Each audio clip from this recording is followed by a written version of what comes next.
You're listening to Kaio Conversations, a podcast about anything and everything that matters to Chi Omegas. Hi, everyone. Thank you for joining us today for another episode of Kaio Conversations. I'm your host, Leslie Harrington, CEO for Chi Omega. And today we are joined by country music star and initiate of Theta Kappa chapter at Baylor University, Trannie Anderson. Trannie is a professional songwriter from Waco, Texas. Since signing her first co-publishing deal with Sony Music Publishing, she has had more than 75 songs recorded by major label artists. And we are talking big names here. So let me give you some for examples. For example, Lainey Wilson, Dan and Shay, Cole Swindle, Gabby Barrett, Nate Smith, Pentatonics, and Reba McEntire, if you've ever heard of her. These are major artists, and her songs are featured in several major brands, their ads, and also on TV. And she has 10 songs, 10, on Lainey Wilson's Grammy-winning album, Bell Bottom Country. I know you're streaming it, as well as her Grammy-nominated album, Whirlwind. So, Trannie, it sounds like your success has been a complete whirlwind. Thank you for joining Kaio Conversations. Oh, thank you for the really, really kind intro. Thank you, Leslie. Happy to be here. Well, we are happy to have you. And before we dive in and talk about all things country music, I first want to kind of have you do a challenge that we call About Me in 60. So we basically just want you to tell us something that wasn't in your bio, something maybe where you're tooting your own horn. You know, tell us why you think you're so successful, or tell us something you think nobody really knows about you, something we'd be surprised to hear about. Think you can do it in 60?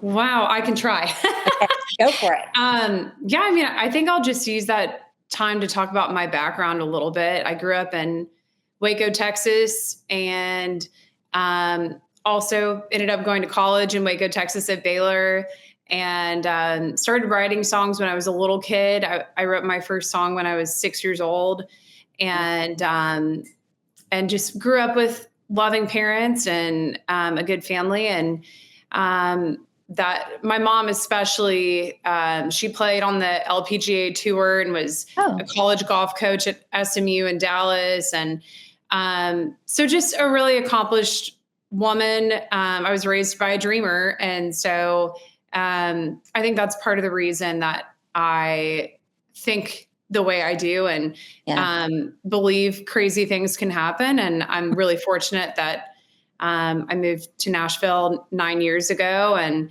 have had my dreams come true bigger than I dreamed, frankly. So I'm very thankful.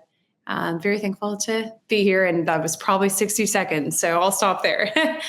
You know what? We are timing it, but we're not going to kick you out at 60 seconds for sure. We want the whole history. So your mom, she was a big influence and, you know, kind of your dreamer model. What else inspired you to pursue songwriting as a career? Like, when did you know I'm talented in this? This is my calling. Yeah. I did learn that pretty early. And another reason I felt pretty certain that Nashville was going to be the move for me, and this is what I wanted to do with my life, is there were a couple of music ministers in my hometown. I grew up going to church, and that was always a big part of my life, still is. And I started playing my songs during the offertory because of these music ministers who found out I was writing songs, and they were all Christian songs at first. And a couple of those music ministers had connections in Nashville, had written songs full-time at different points in their life. And so I just was really fortunate that I learned about Nashville and that this is a career that someone can have really early on. So that was a huge influence that got me where I am. Well, it has been a wild ride, I know, and you've got a big future ahead of you too. So I want to know, you've collaborated with some pretty big names, some celebrity artists.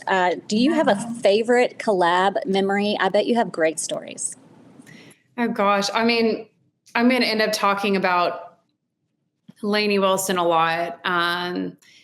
but she is my favorite person to collab with. We've been really good friends for 9 years. I met her right after I moved to Nashville, 2 weeks after I moved to Nashville. And so I think just different memorable collabs for us. We do a lot of writing retreats together.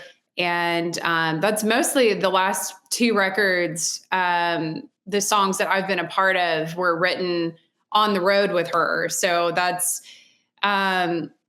been experiences from writing songs in the desert, in Arizona on horseback, to writing songs in a private jet, to writing songs in a trailer at a casino in Oklahoma. So it's just really, really memorable moments with her and our co-writer Dallas Wilson on a lot of the songs that y'all hear on Bell Bottom Country and Whirlwind, and the ones to come too that y'all don't know about yet.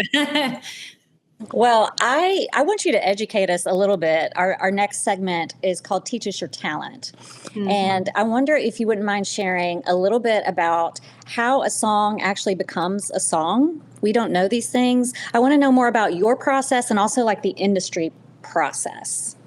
Sure.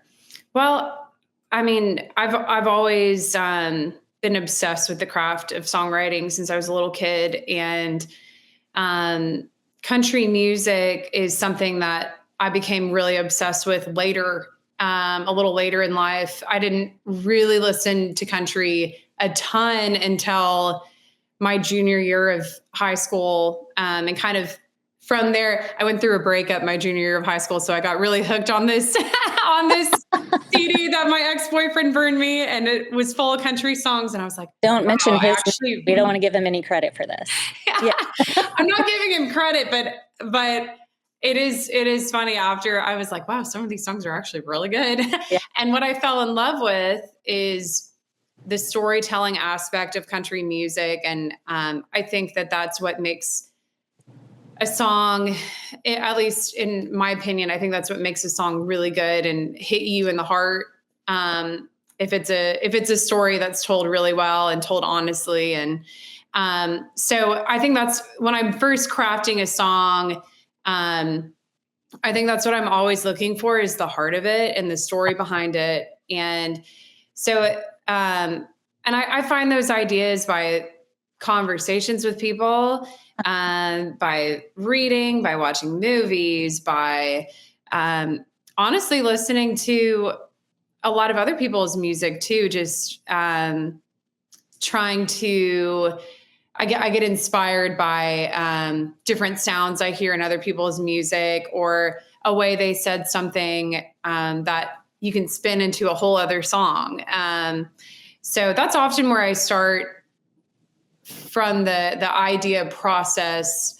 And then as far as it becoming a full-fledged song, I might write a little chorus or a little melody with a little bit of lyric on it, and then bring that into a write that I have scheduled with an artist that I think fits the idea, or another co-writer, and we'll finish it out and kind of bounce ideas off of each other. And I write on piano, so I'm often creating at the piano, and Nashville is a guitar town. So there's usually somebody in the room with a guitar as well. And by the end of the day, maybe 4 hours later, we have a finished song and a track recorded for the song. And it sounds like it could be on the radio the next day. It's pretty insane how talented people are here.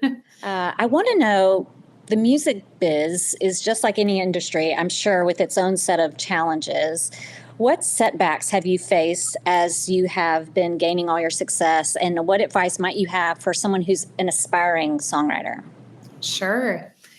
Well, I think songwriting is in line with, the path of it is in line with a lot of creative jobs. It's not something you can apply for it's something that you just have to have faith and pack your truck up and make the move without a job. And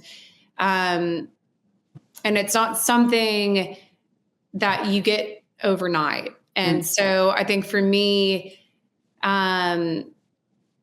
looking back, if I was going to tell somebody about my journey and what they probably have coming their way, it's going to be working a lot of jobs you don't want to work at first, and barely getting by, but also having the time of your life while doing it, because sacrificing things for your craft and for something that you love and you're passionate about is so worth it. And the joy that comes from that is just worth it. And so for me, I worked a bunch of odd jobs that I didn't want to be working. And I was a dog sitter full time I was the country star dog sitter. I accidentally fell into that job, and because all the country stars know each other too. And so once I started sitting for one of them and gained that trust and friendship, then my name started getting passed around to all the people I wanted to be writing songs for. But I wanted to be writing songs for those artists, and instead I had to pick up dog poop in their yard for several years and write songs and learn and become better and be ready for the door to open, all along the way. And the patience that I gained from that season of my life, and the belief in myself that I gained from that season of life, I wouldn't trade that for anything. So, yeah.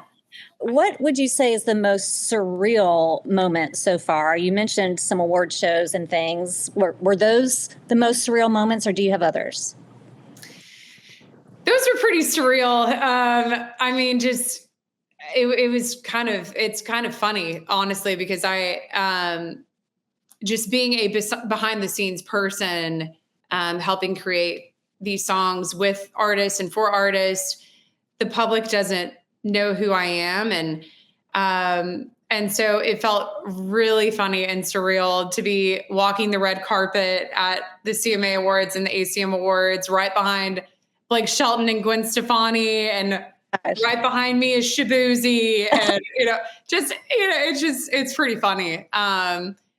It's definitely some pinch me moments of like, wow, this is more than I dreamed. And then, like I said, I don't mean to repeat myself, but also the moments where somebody walks up to me at a show, and recognizes me because they are a songwriter nerd, or they are just such a big fan of the artist that's performing that they've dug deep enough that they have found my name and knew what I looked like. And those moments of someone walking up to me and just telling me how a song I was a part of has touched their life and impacted them, that is absolutely surreal. Like there's one specific example of that, and it makes me kind of teary.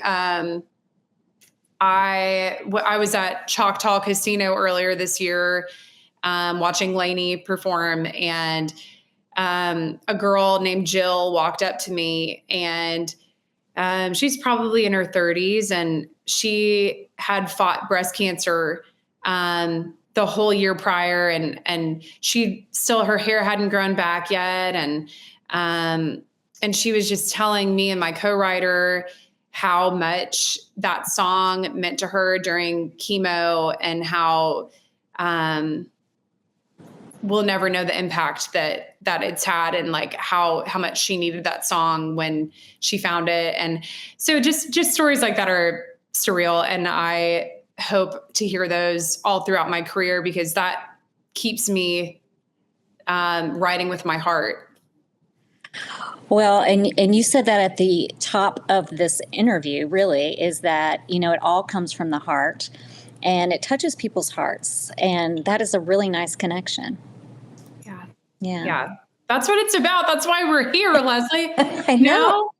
You're really making an impact. You're changing lives with your music. Well, thank Um, you. well, I love talking with you because it's so natural, and it's kind of Oh, like when you meet someone and you're like, I like them, and then you find out later that they are Chi Omega, and you're like, that is why I love. yes, yes, absolutely. I've had that moment too. And I feel that way with you as well. You're amazing. Well, I did know you were a Chi Omega, of course, before we met, but I want to, in our next segment, take you back. We call this segment Why Go Chi-O. Uh-huh. I want to know, now that we know about your world in country music, we want to know about your time in recruitment at Baylor. And when did you know that Chi Omega was the one? Well, Baylor, they do recruitment during the spring. Right. And so the first semester I had time to get to know all the different sororities on campus and meet some of the girls. And they used to have these little parties.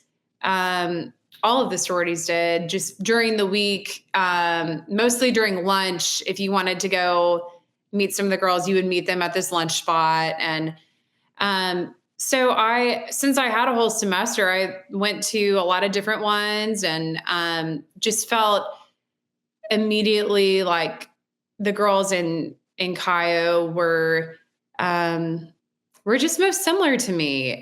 Just kind of matched I love joyful people and friendly people and smart people.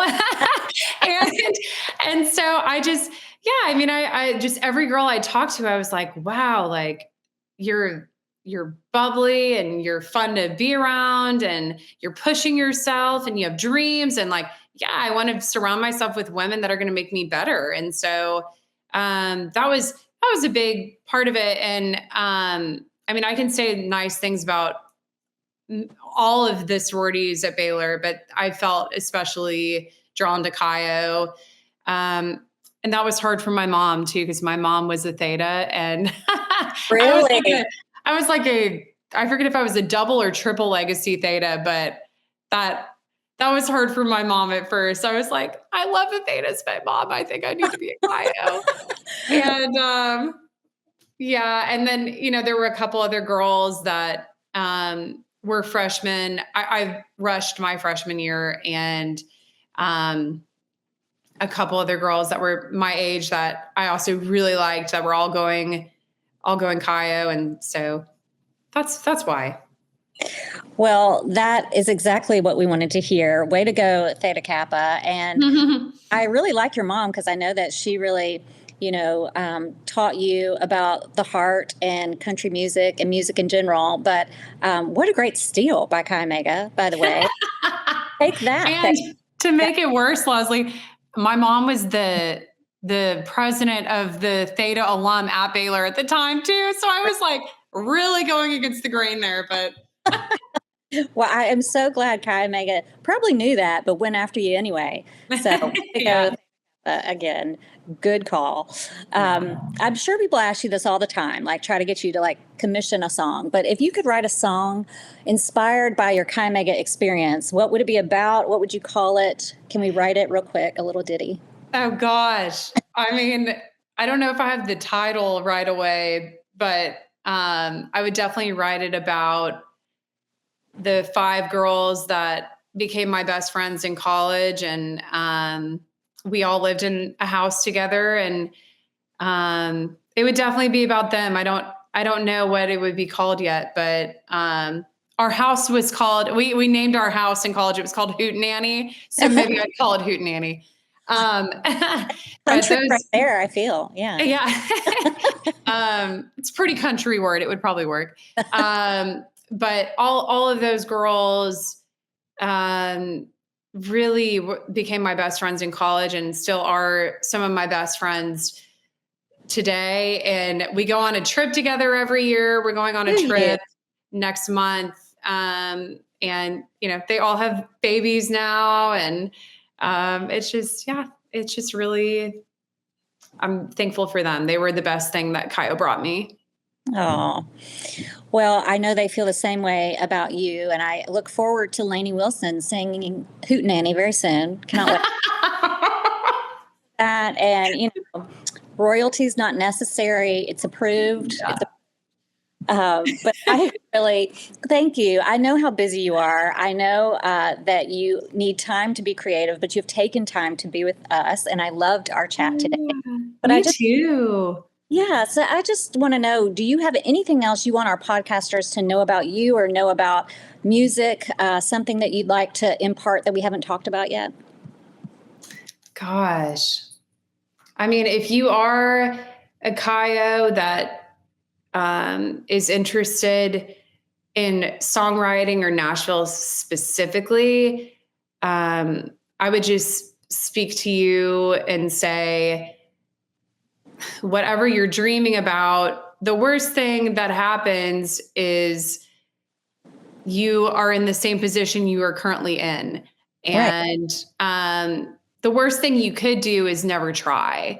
And I'm so glad that I look back on me at 2021, just graduating from Baylor, being encouraged by all my Kaio sisters to move to Nashville and do it. And I mean, they used to all go to my shows in college, and I have pictures of 60 Kaios in me, all at Common Grounds, which is this little coffee shop on campus at Baylor. And my Kaio sisters were a big part of helping me believe that I could go for it and do it. But that's what I would say to all of you girls thinking about doing something that is a little different and goes against the grain a little bit. Just pick up, move. You're going to figure it out as you go.